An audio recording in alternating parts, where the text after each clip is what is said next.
Bienvenidas a ambas, muchísimas gracias por estar hoy aquí con nosotros.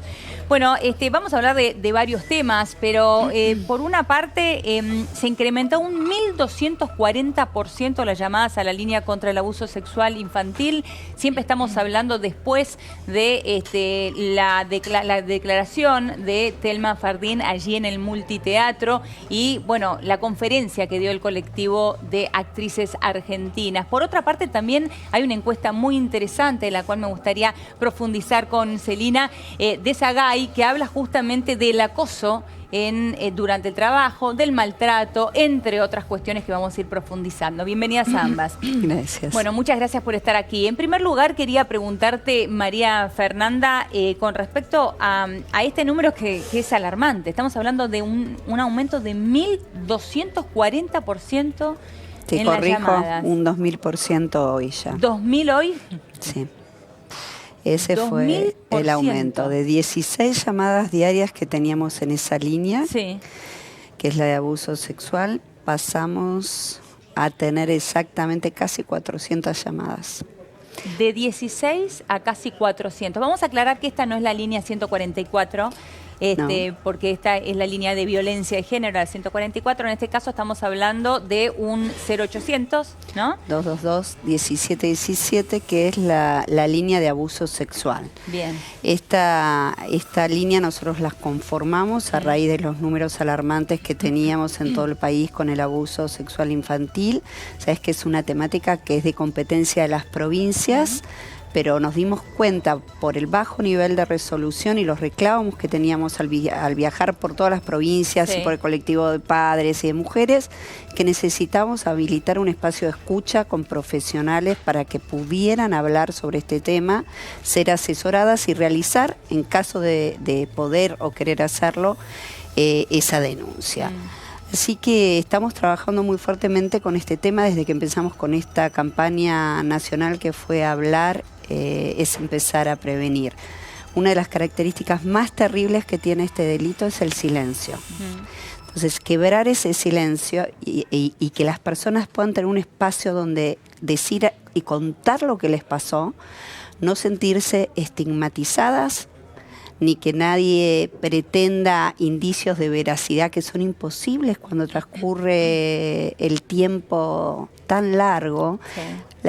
Es sorprendente como te llaman y te dicen, ni mi marido, estoy casada hace 20 años, sabe de esto que me pasó.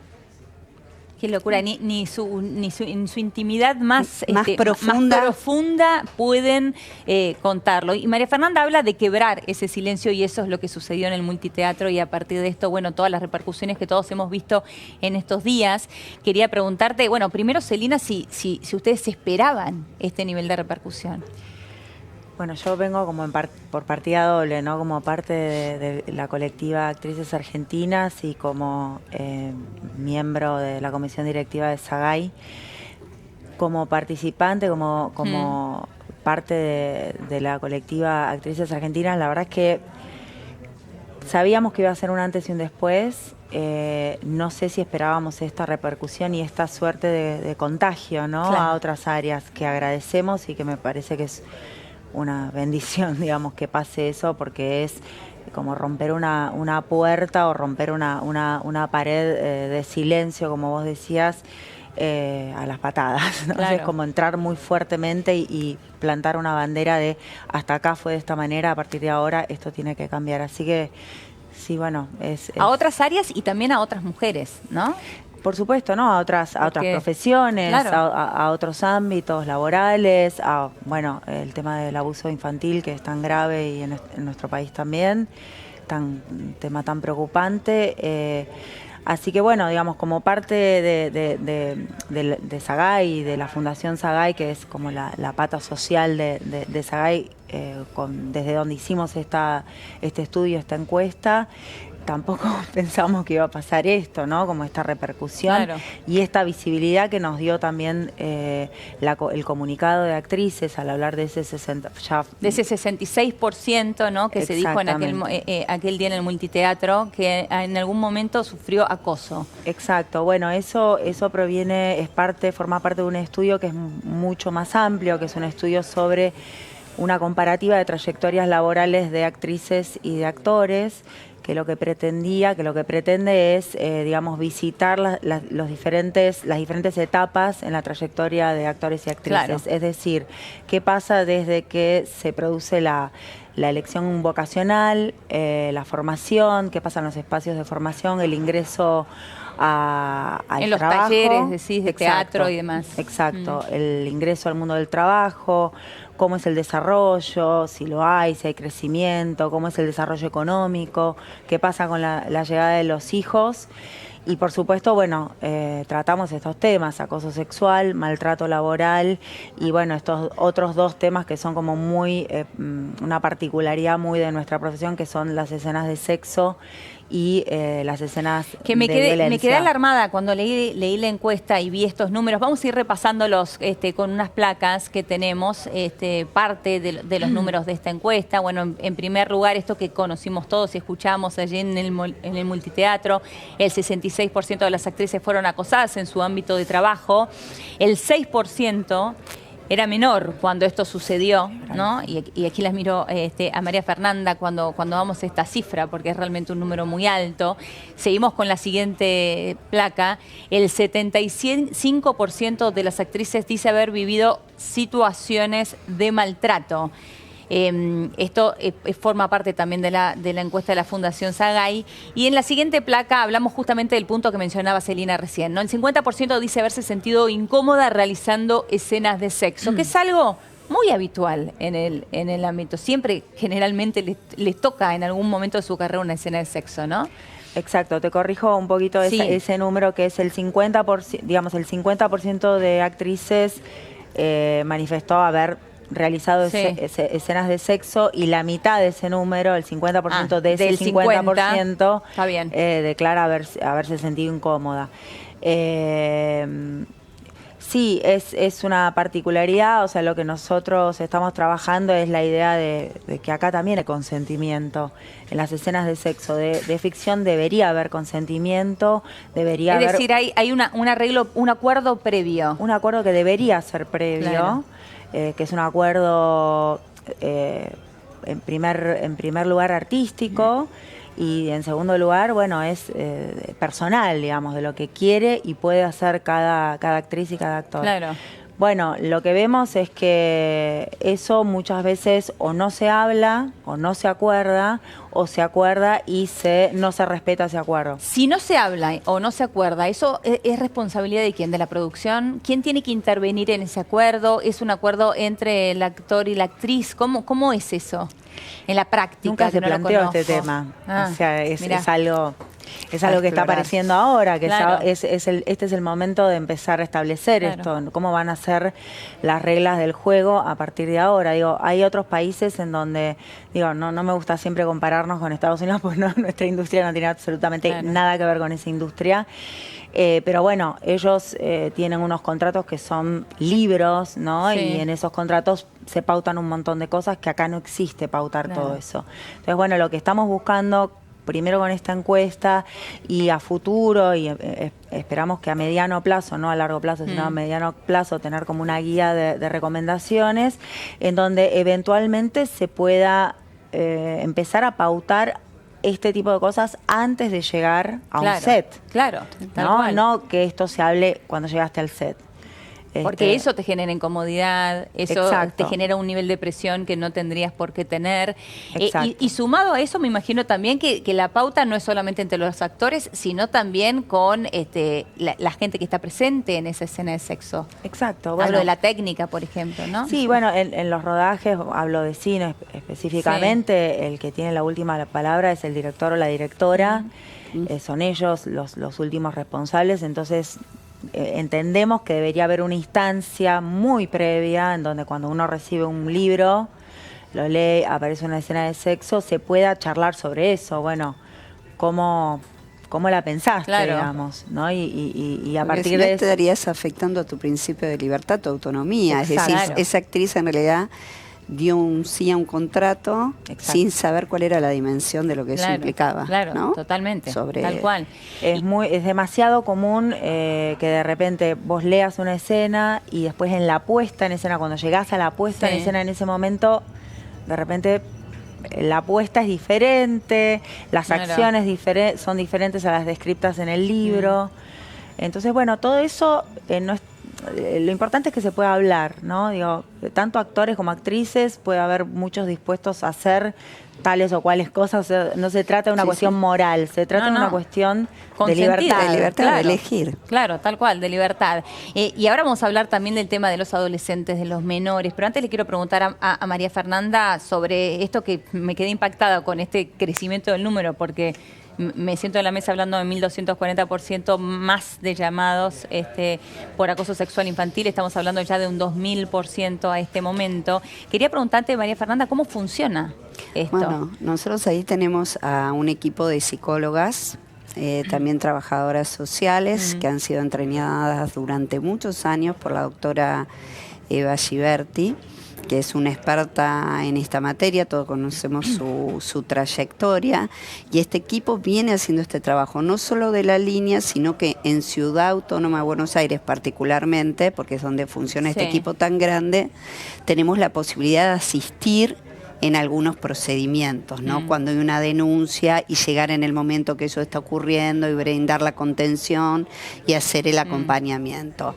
La verdad que el primer desafío es cómo llegar a todo el país. Tenemos un país enorme, muy diverso. Muy diverso. Esto transita en las competencias de las justicias provinciales. Entonces lo que estuvimos haciendo son un montón de cuestiones, trabajar protocolos con algunas provincias, junto con UNICEF, para cómo tratar estos casos, porque hay un proceso que es muy cruento cuando empieza la etapa de judicialización. Claro. El volver a relatar, cómo se cuida ese relato, cuántos son los profesionales que intervienen, cómo se escucha la voz de esa niña, ¿no? Si es tomada solo la cámara ¿Esa niña o ese niño? O ese niño, ¿no? Claro. ¿no? Totalmente. Nosotros tenemos muy bien registrado cómo va variando a medida que el niño crece el porcentaje. Entonces, a partir de los 5 o 6 años, el porcentaje se despega absolutamente, mucho más, sube la línea hacia las mujeres, disminuye la de los niños. A partir de los 5 o 6 años. 5 o 6 años. De 0 a 5 o 6, cuando hay abuso, es parejo.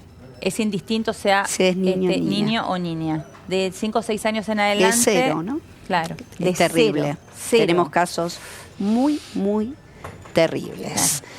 Para que te des una idea, yo recuerdo haber estado con el Procurador General de Ushuaia y que me dijera el 80% de mis dictámenes son sobre esta temática. El 80%. El 80%. Y vos pensás que hoy abrimos la puerta a poder hablar del acoso, porque el acoso era un tema muy vedado, y de alguna manera la idea de que el abuso sexual solo ocurre cuando hay una violación. Claro. Que esto no es así. No, por supuesto. Un tocamiento en un colectivo es un abuso sexual. Es una intromisión sobre el cuerpo de la otra persona. ¿No? Entonces, este tomar conciencia hace que todo el mundo empiece a hablar. Yo creo que somos acá 3 mujeres y todas hemos tenido un episodio en nuestra vida seguramente. Claro. Alguna situación de abuso. Algunas han tenido más graves, otras menos graves, pero todas hemos tenido. La manera en que las mujeres miramos el ambiente, cómo tomamos control de si hay 3 individuos solos o no, no es casual. Estamos entrenadas. Tenemos que estar siempre alertas. La verdad Exactamente. es esa. Lamentablemente uno tiene que estar siempre alerta, es cierto. Ahora, y aquí les quiero preguntar a las dos, sobre todo en el ámbito de los actores y las actrices, Elina, porque también me quedé pegada con este número de dentro del 66% de las actrices que sufrieron abuso en algún momento, un 6% lo sufrieron cuando eran menores de edad. Y en el caso de Telma, que se hizo público, obviamente estamos hablando de una menor de edad. Ella tenía solamente 16 años en ese momento. Esa cifra también es compartida varones y mujeres.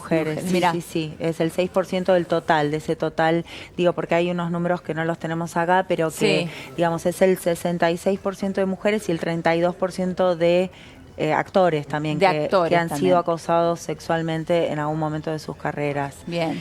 Y de ese total, el 6% siendo menores. Ahora, a raíz de lo que escuchábamos de Telma y a raíz de ponernos a indagar y conocer un poquito más cómo se trabaja en una gira, cómo se trabaja también en un set de televisión o en una filmación de cine con menores de edad, uno se da cuenta que si faltan protocolos para los adultos, pero mucho más faltan para los niños, ¿no? Sí. Sin embargo, bueno, hay un montón de requerimientos. Yo no soy experta en la parte de minoridad y todo eso, pero lo sé porque tengo muchos conocidos que trabajan en producción, en cine, y sé que a la hora de contratar niños es bastante complicado, digamos, Sí. hay todo un papeleo muy importante. Es más estricto, obviamente. Pero bueno, digamos, quizás hay que meterse un poquito más ahí, ¿no? De ver cómo son los acompañamientos, de cómo se puede garantizar que los menores nunca estén solos con un adulto, fundamentalmente, ¿no? Y sobre todo, estoy pensando en la edad de 16, 17, 15, cuando estamos hablando de un menor, pero que muchas veces estamos, claro, más en el límite, o ese menor y la no tiene el cuerpo de un menor, pero sigue teniendo la fragilidad del menor, claro. Que tiene, donde el niño o la niña empieza a dejar de tener como referente o cuidar su intimidad de sus padres o de sus ámbitos de confianza y empieza a tener más confianza con el ámbito. Es paradójico esto. Sí. Esto todos lo pasamos. Trabajo, claro, sí, esto pasa donde mucho. Contamos o hablamos más en nuestros ámbitos y reservamos ese espacio de nuestros padres, ¿no? Claro. Y lo queremos apartar del control de nuestros padres porque también está ese proceso de desapego, de crecimiento. Claro. Entonces, la vulnerabilidad que tiene ese adolescente es tan profunda en esa construcción personal que todavía está mucho más expuesto. ¿Y cuál sería la recomendación ahí? Y yo creo que la recomendación que hablábamos recién, ¿no? Esto de que no se permitan estos ámbitos donde hay un adulto solo con un niño. Podemos haber varios adultos y haber niños, pero cuidar estos espacios, el uno a uno que no ocurra, sí. ¿no? Esto de que esté siempre quien es el responsable sobre el niño o la niña presente, sí. Es decir, no es solo firmar un contrato, ¿vieron? La ley y los contratos son normas escritas. Es importante pensar los procesos de implementación y cuáles son las arquitecturas institucionales que generamos en el ámbito del teatro, en el ámbito de la política pública, para que esto se cumpla. Claro, porque es cierto que muchas veces las cosas están escritas, pero después en la práctica, en los usos y costumbres, eso no se lleva adelante. ¿Vos lo sentís, Celina? ¿Sucede? Bueno, la verdad es que este es un tema que nunca entramos en este tema. Recién ahora estamos entrando. Digo, hay cosas que uno esperaría que no pasaran, pero pasan. Digo, el uno a uno también... Sí. Es digamos, el germen para que sucedan situaciones de acoso a adultos y adultas. Claro. Es decir, entre adultos. Entre adultos, claro. Ese uno a uno, esas claro. situaciones de privacidad. Digo, otro de los datos interesantes de la encuesta es que aquellos y aquellas que hablaron de haber sido víctimas de algún tipo de acoso sexual en el ámbito laboral, esto sucede en las oficinas de producción, en las oficinas de casting, mayormente, digamos, fueron los lugares referidos como más problemáticos. Mira, en ese los sentido. dos lugares más problemáticos, en ese sentido, entonces, oficina de producción y oficina de casting. Lugares donde pasa sí o sí un actor. Y aparte son las instancias previas a conseguir un trabajo. Claro. De mayor vulnerabilidad. Donde tenés entonces, menor ¿no? posición de poder. Claro. Exacto. Hay más desnivel de poder. Claro. Bueno, pero lo que han hecho realmente es sumamente relevante, porque lo que trazás es la línea de base y lo que hace es un cuadro de situación. Sí. Entonces, si se va a armar un protocolo, uno sabe por dónde tiene que empezar a jugar un sistema de reglas diferentes. Dónde está la situación de mayor vulneración o de mayor peligro. Entonces, creo que realmente es sumamente relevante haber realizado el estudio, porque uno ya no dice me parece, me dijeron, fue, sino que lo que baja es los números de la realidad sobre la mesa, ¿no? Claro. que es la mejor manera de tomar decisiones. Y en este caso posteriores. sería entonces principalmente al comienzo de una relación laboral, que es en la oficina de producción y de casting. Claro, digamos, hay cosas muy sencillas que podrían cambiar si en vez de ser un productor, sean dos, Claro. o el productor, el director, digamos, cambia, ahí ya cambia todo. Y digamos, sí, nuestro objetivo a la hora de hacer este estudio fue precisamente tener como una foto inicial, trazar tener como una descripción bien de dónde estamos y para identificar claramente cuáles eran los problemas y salir de esta idea de la sensación, ¿no? Claro, tal De, cual. ay, no, porque te encontrás permanentemente con gente que te dice, no, ay, yo no tuve esa experiencia para nada, no me pasó a mí para nada, yo Y no entonces lo vi. eso invalida lo que otros sí pasaron, ¿no? Entonces, bueno, acá lo tenés, digamos, Claro. no es una sensación y aparte es una encuesta que se hizo sobre un universo de, nosotros en Sagay tenemos más de 6.000 socios y socias y esta encuesta la respondieron más de 1.000 personas. Claro.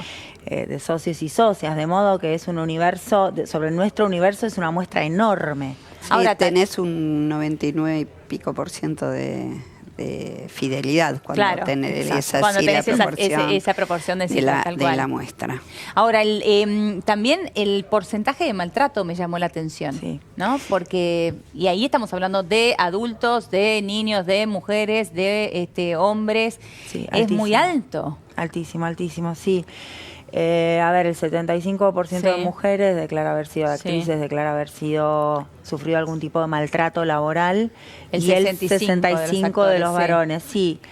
Y después, cuando les preguntamos a los encuestados y encuestadas si habían visto algún tipo de maltrato en algún momento, si habían sido testigos, Claro. en ambos casos ese porcentaje sube a 80%. Claro.